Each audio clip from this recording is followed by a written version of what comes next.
হাটালা বলে হাটে ব্যস্ত, বাজারালা বলে বাজারে ব্যস্ত, দোকানওয়ালা বলে দোকানে ব্যস্ত, পাটওয়ালা বলে পাটে ব্যস্ত, রোডওয়ালা বলে রোডে ব্যস্ত, ঘাটালা বলে ঘাটে ব্যস্ত, অফিসওয়ালা বলে অফিসে ব্যস্ত, আদালতওয়ালা বলে আদালতে ব্যস্ত, খেতালা বলে খেতে ব্যস্ত, খামারওয়ালা বলে খামারে ব্যস্ত, মেইলালা বলে মেইলে ব্যস্ত, ফ্যাক্টরিওয়ালা বলে ফ্যাক্টরিতে ব্যস্ত, মা বোনরা বলে ঘর বাড়িতে ব্যস্ত। ঠিক না?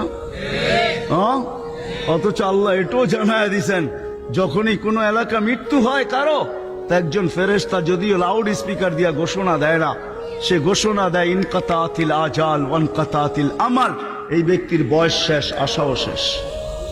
তোমাদের কান্না বেকার, বয়স কি শেষ, আশা শেষ। দ্বিতীয় ফেরেশতা বলে জাল আল ইশতেগাল, ওর ব্যস্ততা শেষ। ও বড় ব্যস্ত বলতো নিজেকে, যেমন আমরা বলি আল্লাহ ডাকে আমরা কি বলি ডিউটি, আমরা কি বলি অফিস, আমরা কি বলি আদালত, আমরা কি বলি হাট, আমরা কি বলি বাজার, আমরা কি বলি ক্ষেত, আমরা কি বলি খামার, আমরা কি বলি রোড, আমরা কি বলি ঘাটে আসি, রোডে আসি। প্রত্যেক ব্যক্তি ব্যস্ত, ঠিক না? হ্যাঁ, যার ব্যস্ততা নাই সেও ব্যস্ত, ঠিক না? কি বলেন? গুড়াগাড়িও তো একটা ব্যস্ততা, ঠিক না? কি বলেন? মোবাইল দেখাও তো একটা ব্যস্ততা, ঠিক না? সবাই বলে আমি ব্যস্ত। আল্লাহ বলে রু বাহির হইতে দেরি, তোর কানের পর্দা ফাটাইতে দেরি করবো না। ফেরেশতা কানের পর্দা ফাটাইয়া দিবে। আইনাল ইশতেগাল, বড় কর্কশ ভাষায় বলবে, বল তোর ব্যস্ততা কোথায়? আইনাল ইশতেগাল, বল তোর ব্যস্ততা কোথায়?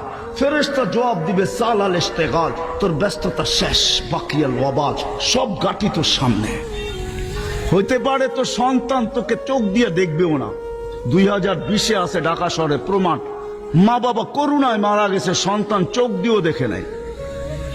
শুধু ফোনে বলছে, ফোনে সংস্থাকে বলছে আপনারা সৎ কাজ করে দিয়েন, বাবা করুণায় মারা গেছে আমরা আসবো না, মা করুণায় মারা গেছে আমরা আসবো না। নাই এরকম ইতিহাস?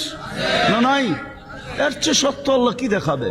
বলবে ব্যস্ততা শেষ, সমস্ত গাটি তোর সামনে। তৃতীয় ফেরেশতা বলবে যাহাবাতিল আমওয়াল, যা কামাইছিস সব হাতছাড়া। এই জন্য আমি বলি রাগ হয়েন না, আমাদের চেয়ে বড় জালেম কেউ নাই। মা বাবা সব রাইখা দিলাম, সবচেয়ে সস্তা কাপড় পেঁচায় কবরে দিয়ে দিলাম। কি সব রাইখা দিছি না? না রাইখা দেন নাই? বাড়িটা কার, সম্পত্তি কার, জমিন কার, দোকান কার, মার্কেট কার, মেইল কার, ফ্যাক্টরি কার, সব তো বাপ মা বাবার, ঠিক না? রাতো কোটিপতি হয়ে গেছে, ঠিক না? কে দিয়ে গেছে? সবচেয়ে সস্তা কাপড় পেঁচায় কবরে ঢুকায় দিছে। ও মেরে দোস্ত, চলে যেতে হবে, থাকার সুযোগ এখানে কারো নাই। যদিও বলি ব্যস্ত, তৃতীয় ফেরেশতা বলবে যাহাবাতিল আমওয়াল, সব সম্পদ হাতছাড়া, কিচ্ছু তোমার হাতে দেওয়া হবে না। কবির কথাই সত্য, ইস দুনিয়া মে লাখো করোড় মালি থে। আমরা সবাই কিন্তু মালি, আপনি পরিবারের মালি, ঠিক না? মালি বোঝেন? পরিবার পরিচালনা করেন কে? আপনি না? অভিভাবকই মালি, ঠিক না? হাজারো মালি, করোড়ো মালি, मगर सिकंदर जब दुनिया से गया तो दोनों हाथ खाली। এটাই সত্য, চলে যেতে হবে। কিন্তু সিরাতুন নবী কেন? আপনাকে গুছায়া নিয়ে যেতে হবে। কি করে যেতে হবে? গুছায়া বোঝেন? গোড়া বোঝেন? গোড়া নিয়ে যেতে হবে, গুছায়া যেতে হবে। গুছায়া যদি যাই, গোড়া যদি যাই, তাহলে আপনি আল্লাহর কাছে পরিচয় পাবেন, পরিচিতি পাবেন। গরিব যদি গুছায়া যায় তো পরিচয় পাবে। কেমন পাবে পরিচয়?